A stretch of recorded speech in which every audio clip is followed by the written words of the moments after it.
नमस्कार, BBT news में आपका स्वागत है। सवाल ये है कि इस देश में जिन लाखों लाख लोगों ने शहादत देकर अंग्रेजों को खदेड़ा था, अहिंसा के मार्ग पे चलते हुए महात्मा गांधी ने, कांग्रेस पार्टी ने, सब लोगों ने मिलकर इस देश को आज़ादी दिलाई थी। उस 15 अगस्त 1947 की आज़ादी को आप आज़ादी नहीं मानेंगे, इसका क्या मतलब है? तो ये तो उनका एक सोचने का तरीका होगा और मैं समझता हूँ सही नहीं है, क्योंकि इस देश की आज़ादी में सबका योगदान था। 47 में जब अंग्रेजों को हम यहाँ से हटाए थे हिंदुस्तान के लोगों ने, वही इस मुल्क के आज़ादी का दिवस था। उसके बाद अलग अलग धर्म जाति की बात करना मैं समझता हूँ गलत है, और कहीं ना कहीं जिन लोगों का संविधान में, देश के कानून में, हमारे इतिहास में, संस्कृति में विश्वास है, वो मानते हैं कि देश को आज़ादी जो मिली थी, सबके योगदान से मिली थी, उसको अनदेखा करना मैं समझता हूँ बहुत गलत है।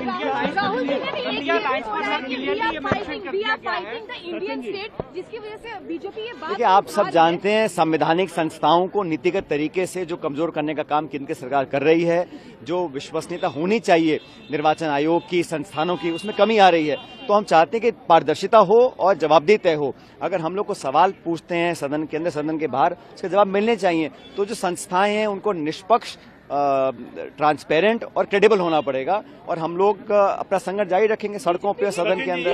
बताइए, क्या बीजेपी आजादी की लड़ाई कि कहीं ना कहीं राहुल गांधी इंडियन स्टेट को नीचे दिखाने की कोशिश कर रहे हैं? असली बात यह है कि देश की आजादी के संग्राम में भाजपा और उनके सहयोगी जो संस्थाएं और दल थे, उनका कोई योगदान था नहीं। देश की आज़ादी दिलाने में कांग्रेस का पुराना इतिहास रहा, शहादत का, बलिदान का, त्याग का, तपस्या का, उससे इनका कोई लेना देना नहीं है। जिसने कुछ खोया नहीं, जिसने शहादत नहीं, जिसने अपने परिवार को नहीं छोड़ा, जो जेलों में नहीं गए, वो इस देश की आज़ादी को समझ नहीं सकते। इसलिए उनको आज़ादी के अलग अलग दिन दिखाई देते हैं। इस देश को आज़ादी भारत के लोगों ने दिलाई थी, महात्मा गांधी के नेतृत्व में कांग्रेस पार्टी ने दिलाई थी, हम सबों ने मिलकर दिलाई थी। तो 15 अगस्त को कौन भूल सकता है? और जो भूल रहा है वो बहुत बड़ी गलती कर रहा है। राहुल जी ने जो कहा, ये आइडियोलॉजिकल डिफरेंसेस है, क्योंकि आजादी के लिए आरएसएस कुछ लड़ा ही नहीं, उन लोग कोई शहीद नहीं हुआ।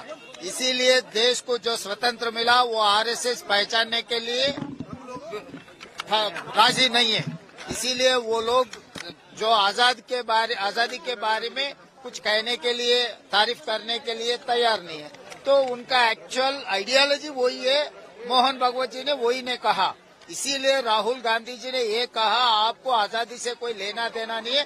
कांग्रेस पार्टी और कांग्रेस पार्टी के नेतागण शहीद होकर आजादी लेकर आए, इस देश को चलाने के लिए कांग्रेस पार्टी कोशिश करेंगे, वही बात राहुल जी ने कहा। तो मोहन भागवत जी जो कहा, अगर कॉन्स्टिट्यूशन के खिलाफ, आजादी के खिलाफ कोई कुछ कहा तो उन लोगों के खिलाफ कार्रवाई चलना है, वो जरूरी है। राहुल गांधी जी ने यही डिमांड मांगा है कि उनके मोहन भागवत जी के खिलाफ कार्रवाई शुरू की है। इसीलिए मोदी जी ने अभी मोहन भागवत जी के खिलाफ कार्रवाई शुरू करेंगे, नहीं तो मोहन भागवत जी को मदद देकर उन्होंने भी वही आइडियोलॉजी के एक पार्ट ऑफ दैट आइडियोलॉजी वो अभी मोदी जी साफ करना है देश के जनता के सामने। आरएसएस को लेके बड़ी कड़ी टिप्पणियां करी हैं, किस तरीके से देखा जाए उसको? देखिए, आरएसएस के जो मोहन भागवत जी हैं, उन्होंने काफ़ी अपमानजनक शब्द का उन्होंने व्यवहार किया।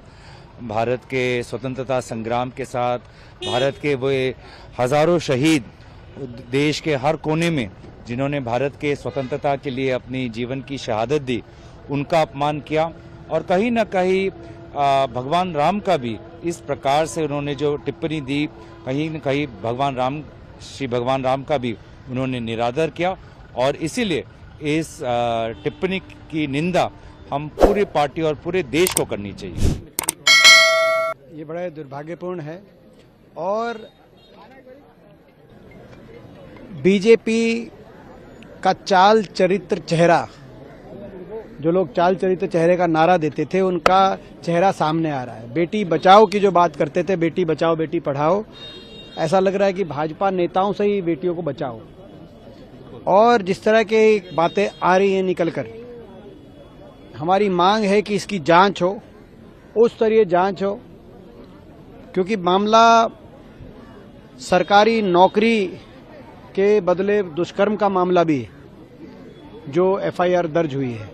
तो जांच में कौन सामने आए, कौन कौन इसमें शामिल थे, कौन कौन बचाने में थे, किस किस की संज्ञान में था, ये सारी बातें प्रदेश के लोगों के सामने आनी चाहिए। हम मांग करते हैं और भारतीय जनता पार्टी को देश की महिलाओं से माफ़ी मांगनी चाहिए। केवल ये प्रदेश का मामला नहीं है, ये प्रदेश अध्यक्ष एक बड़ा पद होता है। तो इस तरह का जो मामला आया है, तो हमारी मांग है जांच हो, दूध का दूध पानी का पानी हो, भाजपा देशवासियों से माफ़ी मांगे। नहीं, राहुल जी ने जो बात कही है वो ये कही है कि भारतीय जनता पार्टी की सरकार सिर्फ एक पॉलिटिकल पार्टी हो करके नहीं लड़ रही है आपसे, पूरी एजेंसियां आपके खिलाफ लड़ रही हैं। आपको इस माइंडसेट के साथ मैदान में उतरना है और ये बात सच है। आप देखिए ना, इलेक्शन कमीशन का जो रोल है पिछले कुछ चुनाव में, वो लगातार स्वस्थ लोकतंत्र के लिए खराब है। ऐसे में राहुल गांधी जी जो बात कह रहे हैं वो देश के एक एक व्यक्ति को गंभीरता से सुननी चाहिए और संविधान बचाने की लड़ाई लड़नी चाहिए। अगर लोकतंत्र नहीं बचेगा तो संविधान कहां से बचेगा? घर बचाने का तस्वुर तो बहुत बात का है, घर सजाने का तस्वुर तो बहुत बात का है। पहले ये तय हो कि इस घर को बचाएं कैसे। ये देश में जो लोकतंत्र रूपी एक घर है, संविधान रूपी जो एक छत है, वो छत बचे कैसे, वो घर बचे कैसे, लड़ाई इसकी है। बिल्कुल सही बात है, क्योंकि आज सारे जितनी भी संवैधानिक संस्थाएं हैं उसको कब्जा कर लिया गया है और बीजेपी, आरएसएस और गवर्नमेंट की जितनी एजेंसियां हैं उससे भी लड़ाई हमारी है। मोहन भागवत जी ने जो बात कही कि ये कंगना रनौत ने जो बात कही, जिसको हल्का सब लोग हल्के से ले रहे थे, बल्कि हल्का नहीं था, उन्होंने कहा 2014 में देश को आज़ादी मिली। अब मोहन भागवत जी कहें 2024 में मिला है, तो आज़ादी की लड़ाई से इनको कोई लेना देना नहीं। देखिए, बिल्कुल आरएसएस के लोग केवल देश को तोड़ने का काम किया है और देश को केवल और केवल रसातल में जाने का काम किया है। आपने सुना हो कल ही मोहन भागवत जी ने जिस तरह का वक्तव्य दिया, उससे साफ झलकता है कि उनको ना आज़ादी से मतलब रहा है, ना आज़ादी का डेट उनको पता है, ना कॉन्स्टिट्यूशन से मतलब है। जिस कॉन्स्टिट्यूशन के तहत देश 70 साल से आगे बढ़ा, उस सबको नकारते हुए जो लफ्ज़ उन्होंने यूज़ किया है कि हमारे लिए ये दिन आज़ादी का दिन है, उससे साफ जाहिर होता है कि उनकी सोच, उनकी आइडियोलॉजी क्या है। तो इसलिए हमें मुबारक हो हमारी हिस्ट्री का, उनको मुबारक हो उनकी history. That actually Mohan Bhagwat's statement is quite anti-national. You know, thousands of Indians sacrificed their lives for the Indian freedom struggle, and we got freedom, and we have our own constitution on 1947 onwards. What yesterday Mohan Bhagwat is told that we didn't got independence 1947. Well, actually he is insulting the martyrs of Indian freedom struggle. Mohan Bhagwat ji insulted the martyrs of Indian freedom struggle, including Mahatma Gandhi. That is nationalist? That is a clear-cut anti-national statement. Rahul Gandhi attacked that sentiments because the Indian freedom movement was one of the biggest movement in the world, peaceful movement in the world.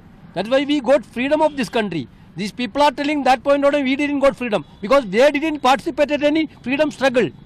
They have no role for freedom struggle. RSS or BJP leaders didn't have any role for freedom struggle. That is why they didn't want to accept the freedom struggle. They didn't want to accept that India got freedom 1947. Who bother about all these things? This is a clear anti-national. Rahul Gandhi correctly told these things into the people of India. I think this is a general sentiment of Indian people which Rahul Gandhi shared today. But he's categorically saying that Rahul Gandhi is supporting urban Naxal. That's what I'm telling, brother. State people, and at the same time he has said that he is clearly saying that he is fighting against the nation. Well, that's what I am telling you. Who fighting against the nation is not. Everybody know that. Yesterday, Mohan Bhagwat's statement is very clear that that people is stating about the Indian national, stating they are against the Indian nationalism. Not Rahul Gandhi. Rahul Gandhi criticized their anti-national act.